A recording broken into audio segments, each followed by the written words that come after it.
18 and life, you got it. 18 and life, you know. Oh, sorry. Welcome to the new Dad Rock. Man, I made it. You made what? I made it back. From where?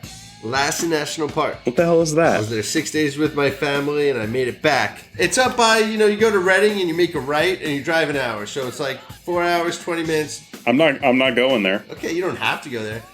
But if you went there, you make a right there, and then it's like an hour from there. And we stayed on this awesome lake, Summit Lake. It's got volcanoes, cinder cones. It's got lava beds. It's got sulfur, like scary swamps called Bump as Hell. It's like third grade science. Rad. It's like all the components of third grade science. Totally, it really is. It's like the moment when I lost interest in chemistry, when they actually tried to like math it out for me. That's awesome. So I'm sorry you caught me singing like Skid Row before. This is episode 18. We've been doing this for a while, and we couldn't have done it without all the fans out there. Thank you for your ongoing support, your purchase of t-shirts, your comments on all the podcasting services. It warms our hearts. Keith needs a warm heart now because he's all alone. Well, they'll be back eventually, but right now, my family's up north camping without me. I'm pretty excited. So what are you going to do? You're not like writing a manifesto, are you? No, I'm trying to catch up on my music. But if I were writing a manifesto, it would be on agile software development. Okay, that sounds very interesting. I'm catching up on music. Remember the episode we did on the CD traveling case? Of course I do. It was called Let's Go Tripping. I think it was like episode 13, which is very superstitious. Well, what was cool about that episode was that it you could kind of go through a CD case and it's the new Dad Rock. All those things in that CD case were not traditional Dad Rock, but they deserve a seat at the table. And look, man, classic rock, Dad Rock, that's for old people. We're the new Dad Rock? Is that where you're going? Exactly. And we're pretty old, man. We're pretty old. Shut up. Let's not go there right now. Tell me about your new CD. Yeah, okay. Like because we did the trials episode, and travails. Yeah, because we did the episode, I was like very aware of what I was putting in there. Plus, I had to build them a separate. So you had like no 4-song EPs, no blank spots. Dude, I can't pull my albums. I'm not going to go through the album by album.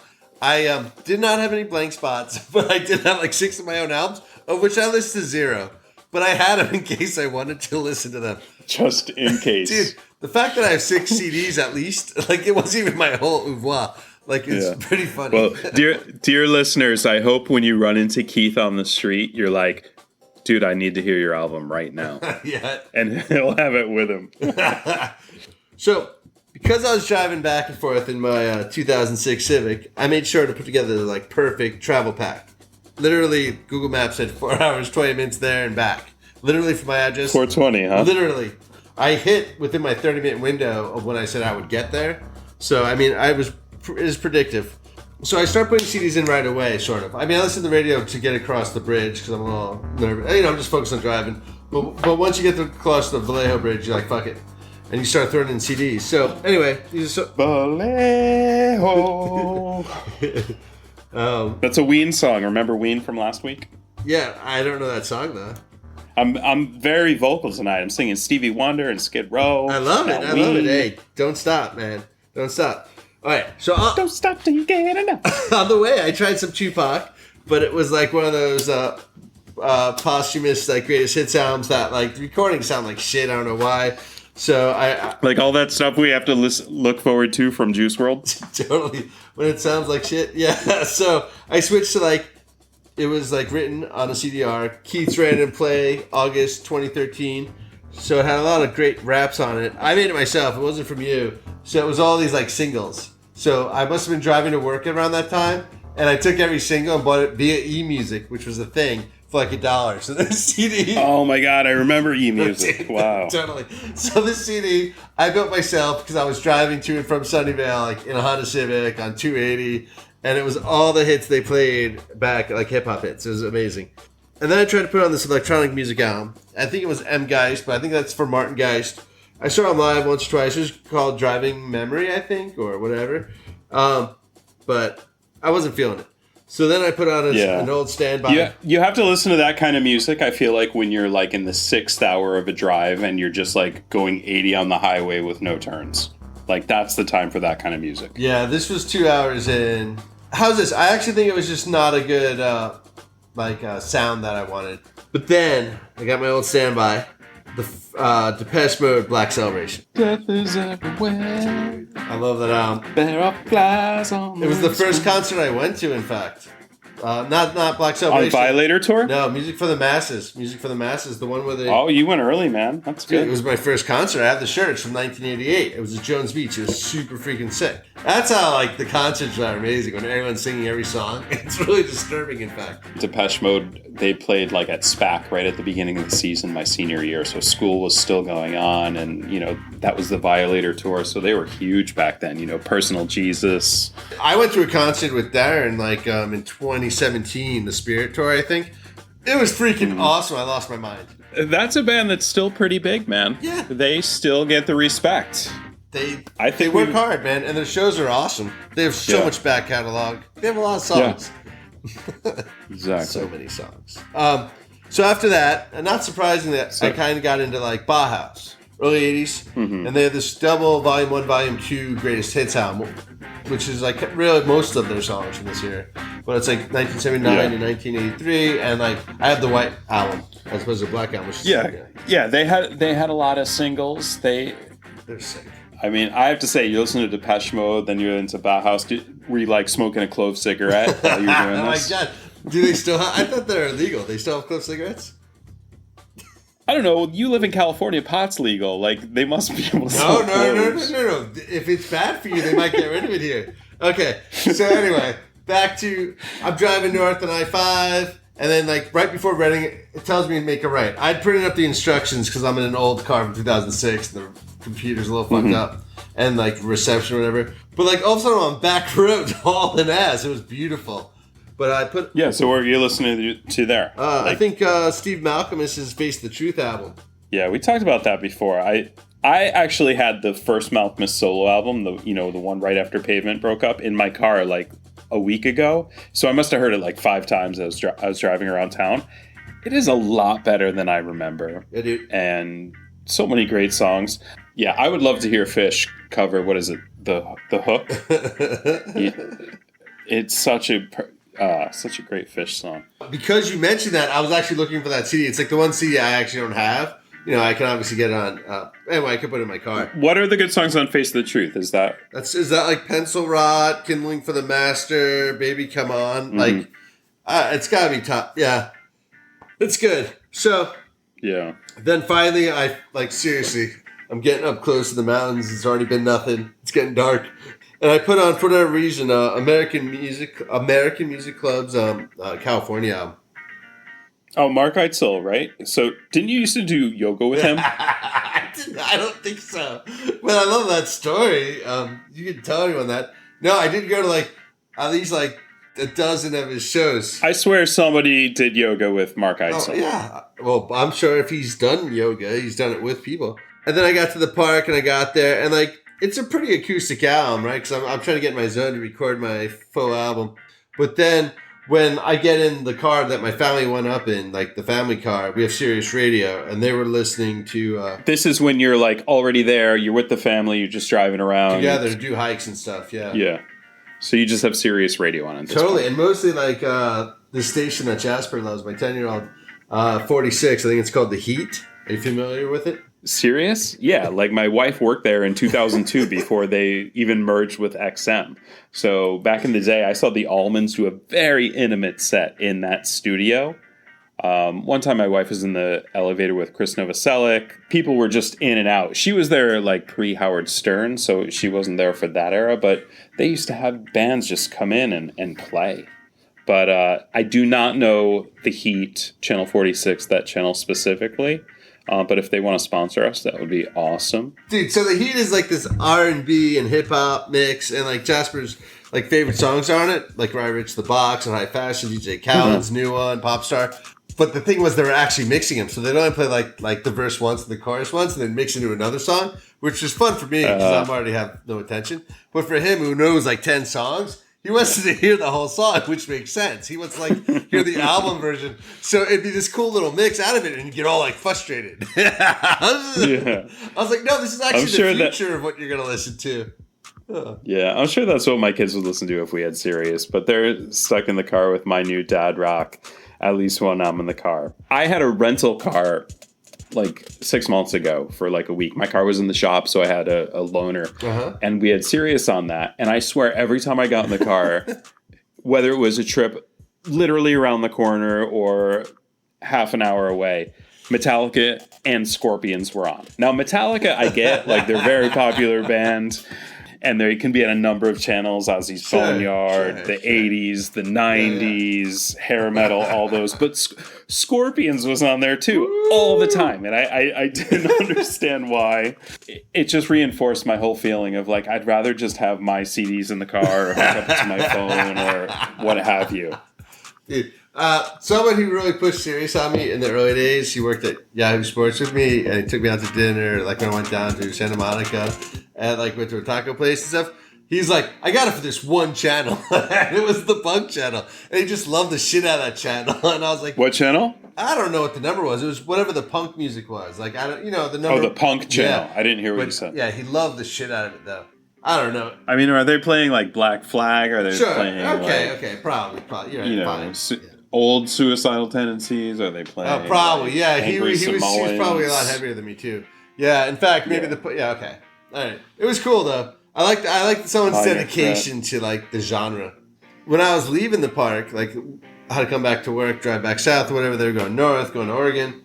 All of a sudden, huge lightning storm comes into town, dude. We're like we hear it coming first, and like we're packing up. We packed up literally before it like hit us.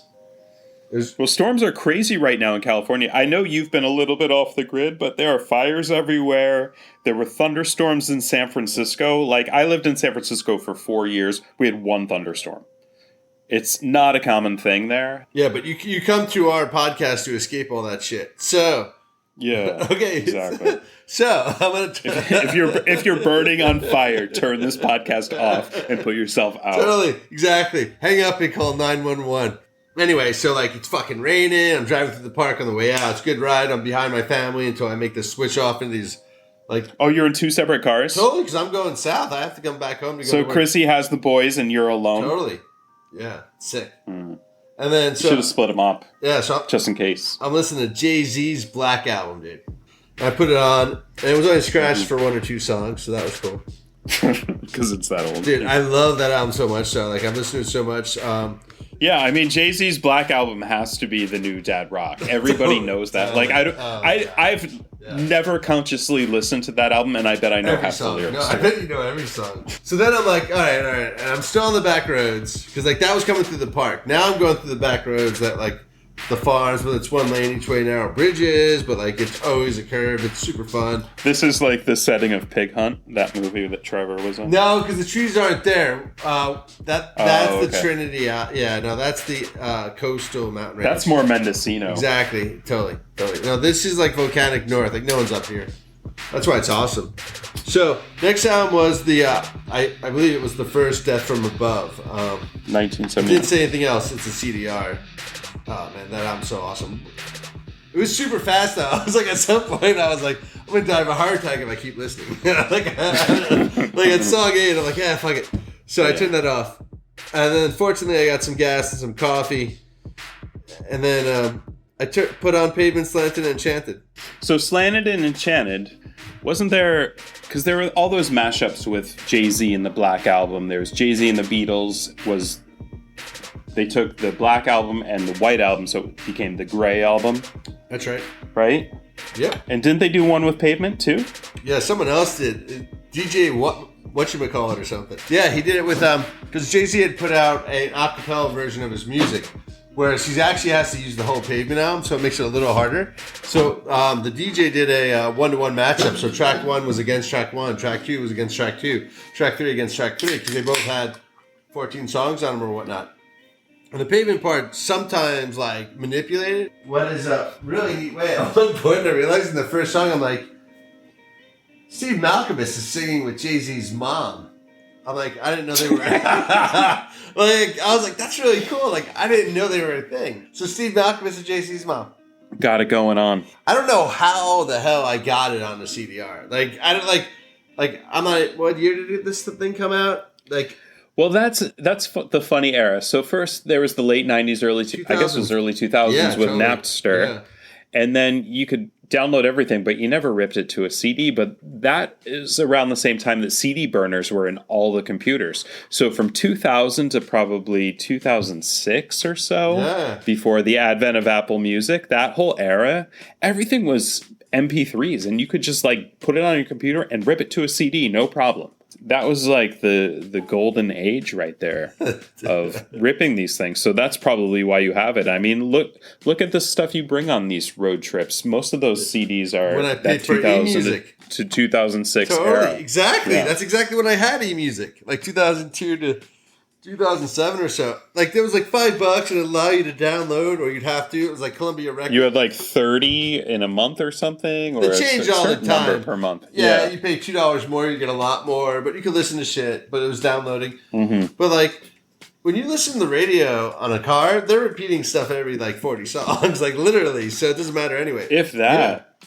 Yeah, so mashups were, I guess, that whole era, that kind of period where everybody had access to everything and you could burn it and rip it, manipulate it, mash it up. Jay-Z was mashed up with so many different things. Totally. And it was because, like you said, you put that a cappella album out. But mashups are kind of fun, but I look at them more as novelties. But around the time there was an of course me. I'm like, there was an Iron Maiden mashup album, and I found it. It's called Number of Deboots instead of Number of the Beast. But there was this one mashup they had Exodus by Bob Marley mashed up with Revelations by Iron Maiden. Dude. And Revelations is one of my favorite Iron Maiden songs of all time. But the Revelations Exodus mashup, it was just very biblical. Are you gonna put it in our playlist? Can you? If I can find the link. I don't know if I can. Dude, you can find everything on YouTube. Dude, in our pregame talk, we were talking about like this early mashup between I guess indie rock or alternative rock bands and like rappers or hip hop, whatever it was back in the early 90s. I've been looking for the sound for 2 years. Like I forgot what it was called. I can't find Judgment Day anywhere. And then what'd you say? And it's the Judgment Night soundtrack. Damn. Like, is the Judgment Night soundtrack like the original mashup album? Because I can't think of, like, once in a while. I mean, obviously, when you go to a club, they interlace things, and that's the beauty of going to a club and seeing a live DJ put things together. I hope we can do that again someday. Yeah, hopefully. But Judgment Night soundtrack, like you said, it had all these cool mashups. It was like Slayer and Ice-T, Cypress Hill and Sonic Youth. Pearl Jam was in there. Faith No More was in there. Booyah Tribe. Oh yeah, Pearl Jam did it with Cypress Hill, and so did Sonic Youth did one. And there's Faith No More was doing it with Booyah Tribe. Slayer That's my with favorite Ice-T. song on that album. Dude, Teenage Fan Club did it with De La Soul, man. Sick. Oh, Helmet with House of Pain. Yeah, actually. Helmet and House of Pain. That was a good one too. Woo! Faith No More, Booyah Tribe, Helmet, House of Pain. Those were the two. Dude, that's super 93, man. Way 93. Yeah. No, imagine if you had that on your car instead of listening to, like, American Music if you had to listen to the radio, though. I mean, what if you had to listen to the radio and you said a few episodes ago, like, in the car, it should be part of the bargain. You're in the car, you have to listen to the radio. You're in the middle of nowhere in California. What are you going to listen to? The radio's not there. It's like, it's like you're in a Tom Waits song. You are living a Tom Waits song at that point. And the radio is just fading in and it's mostly static. And then some preacher comes on. It's you're far here. You can be far away quickly. I always carry a CD case of 24 to 30 CDs. So, I mean, I'm doing my part. The problem is, I think, humans, like, when they're driving, you need oral stimulation. What'd you say? We need oral stimulation. Oral. AURAL. Like, within your ears, like, you need to hear stuff. Like, we totally need both. But so we haven't really gotten any closer to finding dad rock. Or the new dad rock, but we're dads, and this is what we listen to. You know what? I think a lot of dads our age, and it's because I keep talking to people that are my age, and people that I know from high school. People, I've gotten in touch with people over this thing that I haven't heard from in years, and all of them listen to metal. Dude, like, you need to meet new people. I think what that means is we need to do an episode about metal. You know what? Yes. Okay, bring one of your metal friends over. I'm happy to hang out with one of your metal friends. All my friends are metal friends. Oh, geez, like, that's the thing. Yeah, anybody can come. Like Brian, that was like Van Halen. That was like the lightest stuff I could find. Okay, I want something heavier. Yeah, well, you be careful what you wish for, because who knows, next Tuesday when we're back with another episode of The New Dad Rock, it might just be metal. See you next week. Hope you enjoyed it. Tell your friends.